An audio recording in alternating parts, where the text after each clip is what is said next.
Hello, my dear students. As you know, my name is Umar. We are continuously uploading video lecture series on class 10th science, and today our topic is about environment. The various aspects जो environment पे असरअंदाज होते हैं उनके बारे में हम पढ़ेंगे. This chapter will be broken down into three parts. तो पहला पार्ट है जिसमें हम environment के बारे में पढ़ेंगे और कुछ factors के बारे में. पहले हम जानते हैं what's our environment. Environment होता क्या है?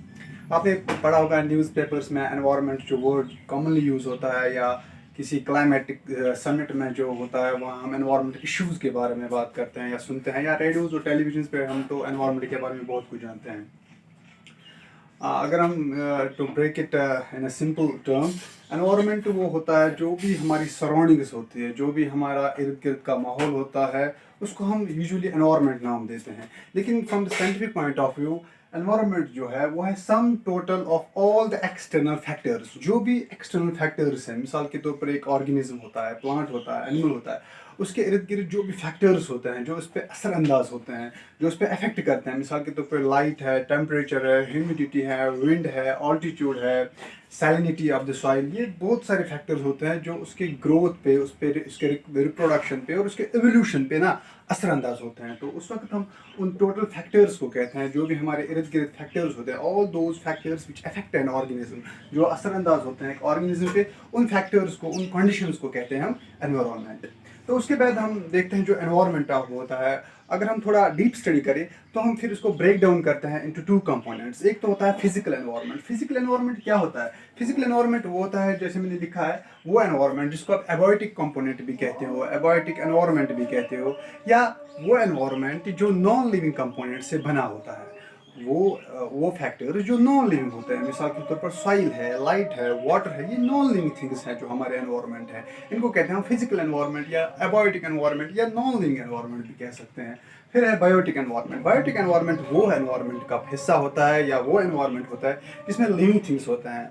मोस्टली हम देखते हैं जो प्लांट्स और एनिमल्स होते हैं या माइक्रोब्स है, माइक्रो ऑर्गेनिज्म होते हैं, वो सब लिविंग कंपोनेंट है किसके? एक एनवायरनमेंट के. इसका मतलब है जो एक एनवायरनमेंट है वो दो कंपोनेंट्स का बना होता है, एक होता है बायोटिक और एक होता है एबायोटिक एनवायरनमेंट. अब जो मैंने कहा बायोटिक एनवायरनमेंट है, ठीक है, आमतौर जो है बायोटिक एनवायरनमेंट वो लिविंग थिंग्स का बना होता है. लेकिन हम लिविंग थिंग्स को ना ब्रॉडली हम तीन कैटेगरीज में डिवाइड करते हैं.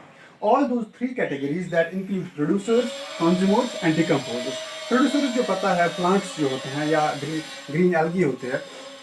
तो जो ये प्लांट्स होते हैं ये क्या करते हैं, जो भी आपके सिस्टम में, आपके एनवायरनमेंट में, सिस्टम का वर्ड मैं यूज़ किया जिसको हम आगे एक इकोसिस्टम भी हम कह सकते हैं, जो आपके एनवायरनमेंट का जो फ्यूल होता है, जो आपका वो इंजन होता है, वो किससे चलता है? वो फूड से चलता है. और वो फूड बनाते हैं उनको क्या कहते हैं? प्लांट्स.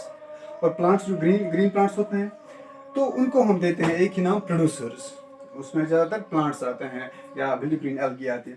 तो उसके बाद होता है कंज्यूमर्स. कंज्यूमर्स वो सारे ऑर्गेनिजम्स होते हैं जो डायरेक्टली या इनडायरेक्टली डायरेक्टली मीन्स अगर मैं डायरेक्टली जाऊँ और प्लांट को खाऊँ, या इनडायरेक्टली उस जानवर को खाऊँ जो प्लांट को खाता है.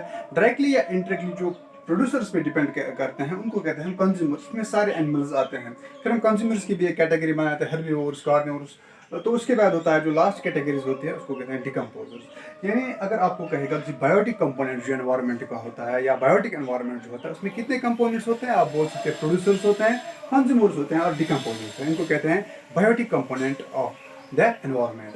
उसके बाद जो अब जो हमने ब्रीफ आउटलाइन पेश की, उसके बाद हम जो अब आपके टेक्स्ट बुक के हिसाब से चलते हैं तो वहाँ लिखा है कुछ वेस्ट के बारे में.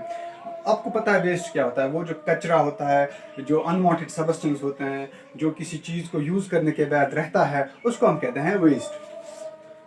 अब जो वेस्ट है वो डिफरेंट टाइप्स के होते हैं. मिसाल के तौर पर एक एक्टिविटी करते हैं हम अपने हाउस होल्ड में ना, जो भी डिफरेंट टाइप्स ऑफ वेस्ट होते हैं, मिसाल के तौर पर वेजिटेबल पील्स होते हैं, प्लास्टिक की बोटल्स होते हैं, सरिंज मेडिसिनल वेस्ट होता है, कुछ पेपर होता है, या बिल्डिंग का कुछ वेस्ट होता है.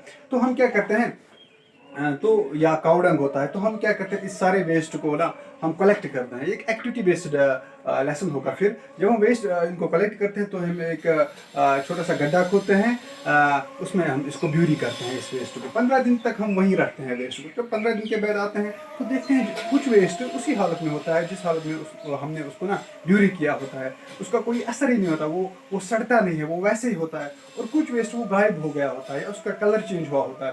तो इस एक्टिविटी से हमें क्या पता चला?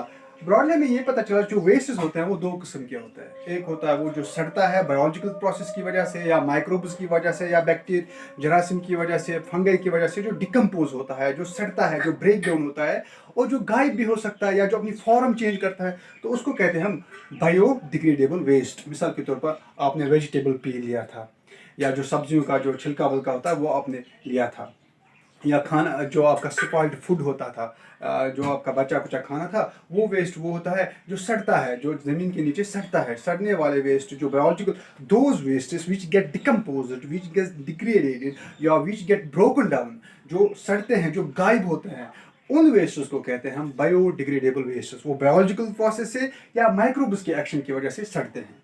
इसी तरह दूसरा वेस्ट जो नहीं सड़ा था उस गड्ढे में, उसमें था प्लास्टिक की बॉटल, सिरिंजेस या स्टील या आयरन, जो सड़ता नहीं था, जो वेस्ट पॉलीथीन था, तो वो वेस्ट जो बायोलॉजिकल प्रोसेस न सड़े, the waste which can't be degraded, which can't be broken down by biological process. लेकिन कुछ फिजिकल प्रोसेस होते हैं, हीट, प्रेशर, टेम्परेचर, इसकी वजह से थोड़ा बहुत वो डिग्रेडेड होते हैं, लेकिन पूरी तरह डिग्रेडेड नहीं होते। वो वेस्ट जो सड़ते नहीं हैं उनको कहते हैं हम नॉन बायोडिग्रेडेबल वेस्ट। इसमें प्लास्टिक और पॉलीथीन ज़्यादा अहम है। तो इसके बाद दूसरे टाइप के वेस्ट भी होते हैं जिनको हम कैटेगराइज कर सकते हैं। मिसाल के तौर पर मैंने यहाँ लिखा है इंडस्ट्रियल वेस्ट, जो आपके बड़े बड़े इंडस्ट्रीज है, कॉपर की इंडस्ट्री है, अल्कोहल की, मेडिसिन की इंडस्ट्री, वहाँ से बहुत सारे वेस्ट निकलते हैं in the form of gas, liquid, solid, जो ज़्यादातर है carbon monoxide, sulphur dioxide, hydrochloric acid या मर्क्यूरी। इसी के पहले डोमेस्टिक वेस्ट, जो भी आपका सीवेज निकलता है घर में, जो भी आपका लिक्विड फॉर्म में निकलता है या सॉलिड फॉर्म में, या वेजिटेबल पील्स निकलते हैं या स्पॉइल्ड फूड में जो भी सीवेज निकलता है ना, उसको कहते हैं हम डोमेस्टिक वेस्ट। इसी के बाद एग्रीकल्चर वेस्ट, जो भी हम पेस्टिसाइड इस्तेमाल करते हैं या पेडी फील्ड्स में मीथेन गैस निकलता है या कार्बन डाइऑक्साइड, जो वो है वो agriculture. The wastes which get evolved because of our agriculture activities जब हम करते हैं, तो वहाँ जो वेस्ट निकलता है तो उसको कहते हैं हम एग्रीकल्चर वेस्ट। कमर्शियल वेस्टेज आपको पता होंगे, जो भी इंडस्ट्रीज, ये इंडस्ट्रियल कमर्शियल वेस्टेज थोड़ा बहुत आप ना ये कॉमनली आप बोल सकते हैं कि इंडस्ट्रियल वेस्ट और कमर्शियल वेस्ट तो सिमिलर होते हैं। लेकिन जो कमर्शियल वेस्ट में आपके बिल्डिंग वेस्ट होता है, जब भी आप एक बिल्डिंग बनाते हैं वहाँ लकड़ियों का कचरा होता है, सीमेंट का कचरा होता है, पेंट का कचरा होता है, या हॉस्पिटल्स में बायोमेडिकल वेस्टेस होते हैं, तो जो ये वेस्टेस होते हैं इनको कहते हैं हम क्या, कमर्शियल वेस्टेस। अब इसके बाद एक नया टॉपिक है, उसको कहते हैं हम इकोसिस्टम। अब तक आपने पढ़ा एनवायरनमेंट होता क्या है, बायोटिक कंपोनेंट, एबायोटिक कंपोनेंट क्या होता है, लिविंग कंपोनेंट और नॉन लिविंग कंपोनेंट तो आपने जाने। उसके बाद थोड़ा बहुत हमने वेस्टेस के बारे में पढ़ा, बायोडिग्रेडेबल और नॉन बायोडिग्रेडेबल। अब थोड़ा बहुत इकोसिस्टम के बारे में जानते हैं। ये इकोसिस्टम होता क्या है। इको का वर्ड होता है एनवायरनमेंट और होम। इको कहते हैं होम को या एनवायरनमेंट को। सिस्टम कहते हैं वहाँ जहाँ इंटरेक्शन हो, जहाँ इंटीग्रेशन हो, जहाँ एक फैक्टर दूसरे फैक्टर पे असरअंदाज हो जाए। इसका मतलब है इकोसिस्टम एक ऐसी स्पेस है, इकोसिस्टम एक ऐसी जगह है, एक ऐसा सिस्टम है जो तब पैदा होता है, जो तब रिजल्ट होता है जब कुछ फैक्टर्स के दरमियान, बायोटिक फैक्टर्स और एबायोटिक फैक्टर्स के दरमियान एक इंटरेक्शन हो जाए। When biotic and abiotic factors interact with each other and it results in the creation of a new system, जो एक नया सिस्टम वहाँ बनता है, तो उस सिस्टम को कहते हैं हम इकोसिस्टम। यहाँ लिविंग थिंग्स और नॉन लिविंग थिंग्स एक दूसरे पे असर डालते हैं, तो उसकी वजह से जो लिविंग थिंग होता है उस पर भी कुछ फ़ायदा होता है और नॉन लिविंग थिंग्स में उसमें भी कुछ फ़ायदा पैदा होता है। जैसा कि तो जो इकोसिस्टम का जो ये टर्म थी, ये दी थी A.G. टैंसली ने दी थी, ये टर्म 1935 थी।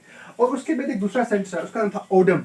ओडम सेंस ने कहा था कि हर एक इकोसिस्टम का अगर हम स्ट्रक्चर देखें तो इसमें कुछ स्ट्रक्चरल कंपोनेंट्स होते हैं, जो उसने ब्रॉडली क्लासिफाई किए थे as biotic component and abiotic component, जिसके बारे में हमने पहले ही पढ़ा था। मिसाल के अगर आप इकोसिस्टम को जानना है, इकोसिस्टम भी एक एनवायरनमेंट ही होता है, लेकिन इस एनवायरनमेंट एक स्पेशल प्रोसेसेस होते रहते हैं। मिसाल के तौर पर इसमें न्यूट्रेंट एक पूल होता है जहाँ से न्यूट्रेंट्स आते हैं, जहाँ से एनर्जी आती है, और इसमें दूसरी तरफ से क्या होता है, interaction between producers, consumers and decomposers.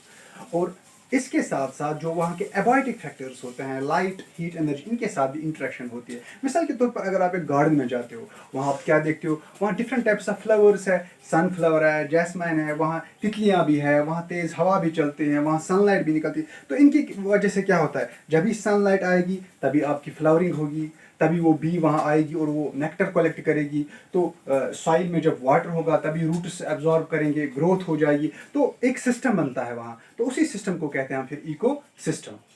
अब हम आगे जाने से पहले हम थोड़ा बहुत इसको रिवाइज करते हैं, ब्रीफ आउटलाइन देते हैं। जो कि इकोसिस्टम है, इसमें मैंने बताया आपको, इसमें प्रोड्यूसर्स भी होते हैं, कंज्यूमर्स भी होते हैं और डिकम्पोज भी होते हैं। प्रोड्यूसर्स आपको पता है वो जो प्लांट्स होते हैं या लिविंग ऑर्गेनिज्म जहाँ से फूड निकलता है, जो फोटोसिंथेसिस करते हैं, और उसके बाद आते हैं कंज्यूमर्स। कंज्यूमर्स में हमने फिर सब कैटेगरीज, वो हम आगे देखेंगे फूड चेन्स के बारे में। प्राइमरी कंज्यूमर कौन होता है, सेकेंडरी कंज्यूमर कौन होता है और टर्शियरी कंज्यूमर कौन होता है। उसके बाद है डिकम्पोजर्स। लेकिन अब हम ब्रीफ आउटलाइन आप प्रेजेंट करें जिससे आपकी कॉन्सेप्ट्स क्लियर हो जाए। तो पहले हमने देखा एनवायरनमेंट होता क्या है। एनवायरनमेंट एक ऐसी टर्म है जिसमें वो एक्सटर्नल फैक्टर्स जो एक लिविंग थिंग पे असरअंदाज होते हैं उनको कहते हैं एनवायरनमेंट। उसके बाद फिजिकल एनवायरनमेंट यानी कि जो एबायोटिक कंपोनेंट था, और बायोटिक एनवायरनमेंट इसमें लिविंग थिंग्स आते थे। उसके बाद वेस्ट जो घर में निकलते हैं, इनमें से कुछ सड़ने वाले वेस्ट होते हैं जिनको हम कहते हैं बायोडिग्रेडेबल वेस्ट, और कुछ होते हैं जो नहीं सड़ते हैं उनको कहते हैं नॉन बायोडिग्रेडेबल। उसके बाद थोड़ा इकोसिस्टम इंटरेक्शन होती है बायोटिक एंड एबायोटिक फैक्टर्स में। एक ऐसा सिस्टम है, एक ऐसा स्पेस है जहाँ इंटरेक्शन होती है, और इंटरेक्शन की वजह से जो बायोटिक कंपोनेंट होता है वो आगे सर्वाइव करता है, रिप्रोडक्शन करता है, ग्रोथ करता है। तो इसके बारे में आई होप आपको ये छोटा जो टॉपिक होगा वो क्लियर हुआ होगा। इंशाल्लाह हम नेक्स्ट सीरीज में क्या करेंगे, इसके बाद हम पढ़ेंगे फूड चेन और फूड वेब्स, और जो हमारे एनवायरनमेंट में जो ग्रेव इश्यूज़ है, ओजोन लेयर डिप्लीशन है, ग्लोबल वार्मिंग है, उसके बारे में हम एक आउटलाइन देंगे। Hope you will get all your doubts clear here, and inshallah we'll meet in the next video.